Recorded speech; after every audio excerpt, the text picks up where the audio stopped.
कि ये एक्ने क्या है और एक्ने को कैसे कंट्रोल किया जा सकता है। हमारे स्किन में ऑयल ग्लैंड्स होते हैं जो कि ऑयल सिक्रीट करते हैं हमारे स्किन के सरफेस पे थ्रू पोर्स। इन पोर्स में जब क्लॉगिंग हो जाती है और इन्फेक्शन हो जाता है तो वो पिंपल के रूप में स्किन के ऊपर आ जाता है। क्या कॉन्स्टिपेशन भी इसका एक रीज़न होता है? देखिए, एक्ने को आप समझिए कि ये इस तरीके की प्रॉब्लम है जो कि काफ़ी कुछ डिपेंड करती है आपके डाइट पे भी। इससे बचाव कर सकते हैं हम? देखिए, it again come back to the basic, that is hygiene. Sweating होती है और अगर आप ऐसे एनवायरनमेंट में हैं जहाँ पे डस्ट है, गंदगी है, your fingers are getting in dusty, ठीक है, तो अगर आप उन उंगलियों से अपने चेहरे पे बार बार टच करोगे, स्क्रैच करोगे, तो वो डेफिनेटली पिंपल का जो आपका प्रॉब्लम है वो बढ़ा सकता है। मैम, ये आजकल हेयर फॉल की समस्या बहुत कॉमन हो गई है, सब हेयर फॉल से परेशान है, तो इसे कैसे रोका जा सकता है और कैसे क्योर किया जा सकता है? हेयर फॉल के मल्टीपल रीजंस हो सकते हैं और कुछ ऐसी चीज़ें होती हैं जो कि आप सामने से देख के बता सकते हो कि शायद ये रीज़न हो, कुछ हिडन हो सकते हैं। नमस्कार, मैं तान्या आपके साथ और आप देख रहे हैं द न्यूज़ पॉइंट। इस वक्त हूँ मैं द डर्मा एडवांस क्लिनिक में डॉक्टर रूपाली शर्मा के साथ। तो डॉक्टर मैम, आप मुझे बताइए कि ये एक्ने क्या है और एक्ने को कैसे कंट्रोल किया जा सकता है। जैसे आजकल हर दूसरे तीसरे लोगों में एक्ने की समस्या बहुत आम हो चुकी है, तो कैसे इसको कंट्रोल कर सकते हैं हम? ओके, हम पहले बात कर लेते हैं कि एक्ने क्या है। हमारे स्किन में ऑयल ग्लैंड्स होते हैं जो कि ऑयल सिक्रीट करते हैं हमारे स्किन के सरफेस पे थ्रू पोर्स। इन पोर्स में जब क्लॉगिंग हो जाती है और इन्फेक्शन हो जाता है तो वो पिंपल के रूप में स्किन के ऊपर आ जाता है। उन्हीं को हम एक्ने बोलते हैं। मल्टीपल रीज़न से ये आ सकते हैं, या तो क्लॉगिंग हो गई है हमारे पोर्स की, उस वजह से हार्मोनल इश्यूज़, शुगर इनटेक बढ़ गया है उसकी वजह से, तो मल्टीपल रीजंस की वजह से ये एक्ने की समस्या हमें होती है। क्या कॉन्स्टिपेशन भी इसका एक रीज़न होता है? Absolutely, that can be one of the reasons. अगर आपकी गट हेल्थ अच्छी नहीं है, आपकी डाइट अच्छी नहीं है, तो वो डेफिनेटली आपके स्किन के ऊपर असर डालती है। इसलिए gut can be one of the reason, actually one of very common reason जिसकी वजह से हमें एक्ने होता है। ओके, इसकी क्योर कैसे कर सकते हैं? कैसे इससे बचाव किया जा सकता है? क्या इसको पूरी तरह से रोका जा सकता है? देखिए, एक्ने को आप समझिए कि ये इस तरीके की प्रॉब्लम है जो कि काफ़ी कुछ डिपेंड करती है आपके डाइट पे भी, ठीक है, तो इसे हम कंट्रोल कर सकते हैं। हम ऐसा नहीं बोल सकते कि हमें कभी एक्ने नहीं होगा या हमें परमानेंट इसका कोई ऐसा इलाज मिल गया है कि हमें लाइफ में दोबारा कभी एक्ने की प्रॉब्लम नहीं होगी।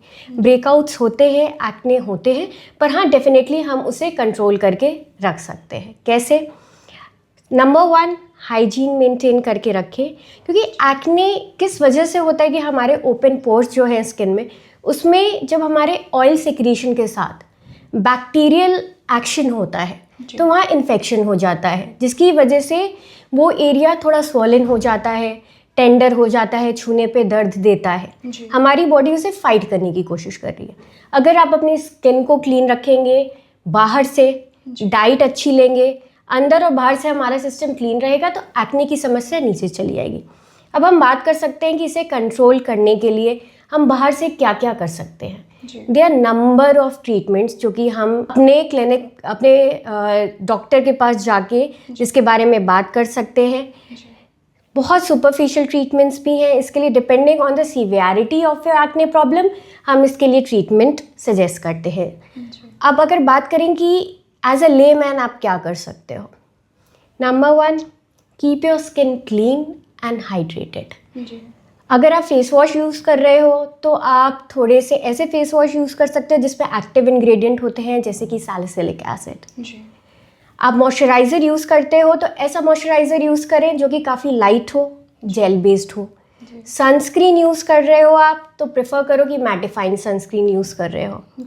बट वेरी स्पेसिफिक अगर हमें जाना है अपने ट्रीटमेंट के साथ, तो बेस्ट होता है कि आप अपने डॉक्टर से मिले, अपने स्किन टाइप को समझें और उसमें होने वाली समस्या को कंसिडर करते हुए अपने प्रोडक्ट सेलेक्ट करें। जी, और जैसे कि अभी बारिश का मौसम है, ऐसे में खुजली, इन्फेक्शन, ये बहुत कॉमन सी चीज़ हो जाती है, तो इससे कैसे बचाव कर सकते हैं हम?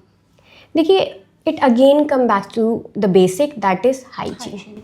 होता क्या है, बारिश के मौसम में स्वेटिंग बहुत होती है, स्वेटिंग होती है, और अगर आप ऐसे एनवायरनमेंट में हैं जहाँ पे डस्ट है, गंदगी है, your fingers are getting in dusty, ठीक है, तो अगर आप उन उंगलियों से अपने चेहरे पे बार बार टच करोगे, स्क्रैच करोगे, तो वो डेफिनेटली पिंपल का जो आपका प्रॉब्लम है वो बढ़ा सकता है।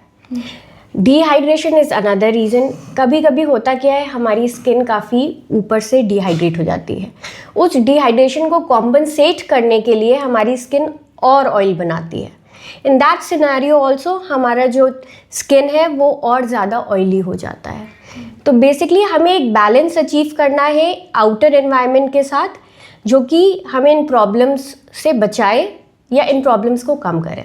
जी, जैसे आजकल लोग लिप फिलर्स करा रहे हैं, बढ़ती उम्र को लेकर के लोग बोटॉक्स पे करा रहे हैं जैसे, तो बोटॉक्स का क्या, इसके क्या नुकसान हो सकते हैं और कैसे इसको रोका जा सकता है, मतलब जो समस्याएं हो रही हैं स्किन में, तो कैसे इसको रोका जा सकता है? ओके, तो हम पहले बात कर लेते हैं कि बोटॉक्स क्या है। जी, बोटॉक्स बेसिकली बोtulinum टॉक्सिन से डिराइव किया हुआ एक सब्सटेंस है जिसे हम यूज़ करते हैं अपने मसल्स के ऊपर। बेसिकली वो किस तरीके से काम करता है, जब हम इसको आपके मसल्स में इंजेक्ट करते हैं, मसल्स क्या करा रही हैं, हमारे स्किन का मूवमेंट जो हमें एक्सप्रेशन देने में हेल्प कर रहा है ना। तो इनको जब हम इंजेक्ट करते हैं आपके मसल्स में, तो वो बेसिकली आपके मसल्स का थोड़ा सा पैरालिसिस कराता है, ठीक है, यानी उनका मूवमेंट रोकता है। जब उनका मूवमेंट नहीं होता तो उसके ऊपर की स्किन का मूवमेंट नहीं होता। अब बात करें कि इसके फ़ायदे क्या हैं। ये ऊपर की स्किन हमारी रिलैक्स कर देता है और इवन आउट कर देता है, जिस वजह से रिंकल्स नहीं पड़ते, तो स्किन का टेक्सचर अच्छा समझ में आता है। That is about Botox. Fillers की बात करें तो फिलर्स क्या करता है, जैसे ये नाम बता रहा है, ये फिल करता है, यानी एज के साथ होने वाला हमारा वॉल्यूम लॉस। एज के साथ हमारे पूरे बॉडी में बोन लॉस भी होता है और मसल लॉस भी होता है। अब उसे बहुत ईजिली कॉम्पनसेट करना है, जल्दी हमें उसका उपाय चाहिए है, तो फिलर्स रोल में आता है। फिलर्स क्या है, हाइलुरोनिक एसिड फिलर्स मेरे हिसाब से बहुत ही ज़्यादा इन चल रहे हैं और मेरा पर्सनल फेवरेट भी है, फॉर द रीज़न कि इनको हम डिज़ोल्व भी कर सकते हैं। अगर आपको किसी ट्रीटमेंट का आउटकम पसंद नहीं आ रहा है तो डेफिनेटली आप उसे डिज़ोल्व करा सकते हैं, ये आपकी पर्सनल चॉइस होती है। जैसे कि आजकल उर्फी जावेद का काफ़ी वायरल चल रहा है, उन्होंने फिलर्स डिज़ोल्व कराए हैं, which is absolutely fine. Fillers हमारे स्किन में थोड़ा सा वॉल्यूम देता है, वो प्लम्प लुक देता है, हाइड्रेशन देता है। इससे डिफरेंट एरियाज ऑफ फेस में हम यूज़ करते हैं। जैसे कि रिंकल्स दो तरीके के होते हैं, एक जब हम बात कर रहे हैं तो आ रहे हैं जा रहे हैं, जब हम बात नहीं कर रहे तो दे आर नॉट देयर, हम बात कर रहे हैं तो वो आ रहे हैं। एक होता है स्टैटिक यानी वो अपनी जगह पे बन चुके हैं। अब आप अगर स्किन ना हिलाएं तो भी वो अपनी जगह पे बना रहेगा। उसको भी अपनी जगह से नॉर्मल जगह पे करने के लिए हम फिलर्स यूज़ कर सकते हैं। तो फिलर्स मल्टीपल रीजंस के लिए यूज़ होता है, वॉल्यूम रिस्टोर करने के लिए भी यूज़ होता है, हाइड्रेशन के लिए भी यूज़ होता है। जी मैम, ये पार्लर क्लीनअप्स और फेशियल्स, ब्लीच, ये स्किन के लिए कितना बेनिफिशियल रहता है? देखिए, पार्लर में आप डेफिनेटली ट्रीटमेंट्स ले सकते हैं, फेशियल्स ले सकते हैं, बट एक ड्रॉबैक जो उसके साथ जुड़ा हुआ है कि उनके पास लिमिटेड प्रोडक्ट्स होते हैं जी, जो कि शायद आपके स्किन के साथ जा भी सकते हैं और नहीं भी जा सकते हैं। तो हो सकता है कि जितना वो आपको फ़ायदा करने चाहिए उसका उल्टा होके वो नुकसान करने लगे जी।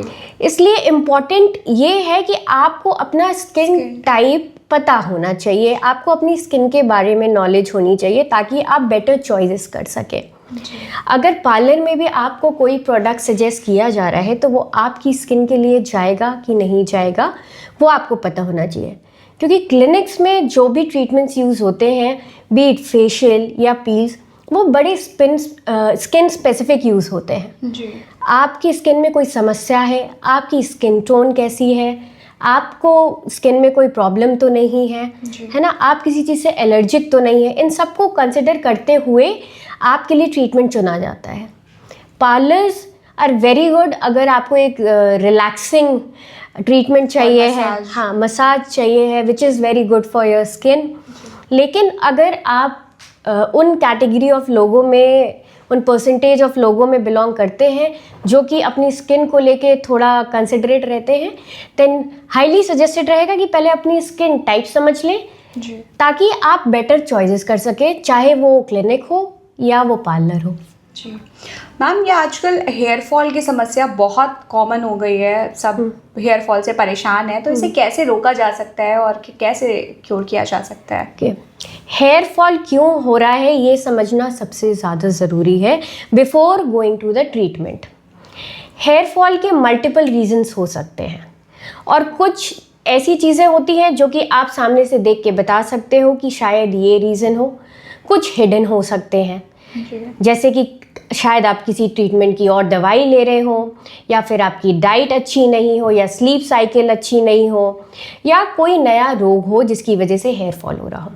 एक बार हमें ये समझना सबसे ज़्यादा ज़रूरी है कि हेयर फॉल हो क्यों रहा है।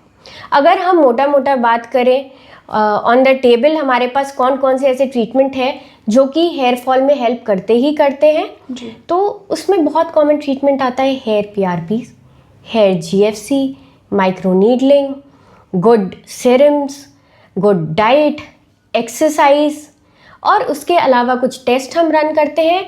अगर किसी पर्टिकुलर वजह से आपका हेयर फॉल रिसेंटली स्टार्ट हुआ है, कि या वो जेनेटिक पैटर्न फॉलो कर रहा है, या आपकी डाइट चेंज हुई है, या आपका पानी चेंज हुआ है, इन सब पे भी बहुत डिपेंड करता है। ट्रीटमेंट्स पूरी तरह से हेयर फॉल को कंट्रोल कर सकते हैं? देखिए, आप इस चीज़ को ऐसा समझिए कि कोई किसी भी चीज़ का ऐसा परमानेंट क्योर नहीं है। देखा जाए तो हमारी लाइफ भी परमानेंट नहीं है।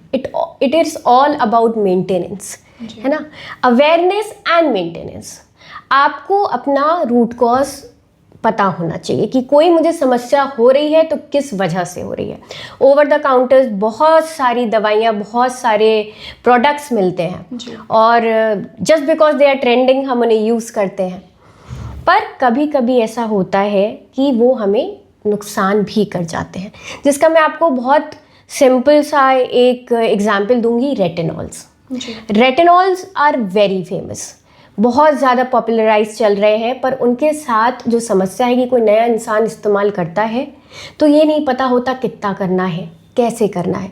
तो शुरू में उसे हम एक जेनरस अमाउंट में यूज़ करना चालू करते हैं, हमारी स्किन में ब्रेकआउट्स आ जाते हैं, फिर वो समस्या बढ़ भी जाती है। अगर आपने इस चीज़ की नॉलेज नहीं ली कि हम कोई प्रोडक्ट क्यों यूज़ कर रहे हैं, कैसे यूज़ करना है और क्या वो हमें यूज़ करना भी है, इन सब की नॉलेज के लिए you should definitely visit your clinic. आपको अपने स्किन टाइप के बारे में पूरी तरह नॉलेज होनी चाहिए। Okay, so thank you so much ma'am, इतनी सारी हमारे दर्शकों को इतनी सारी जानकारी देने के लिए। Thank you so much. Thank you.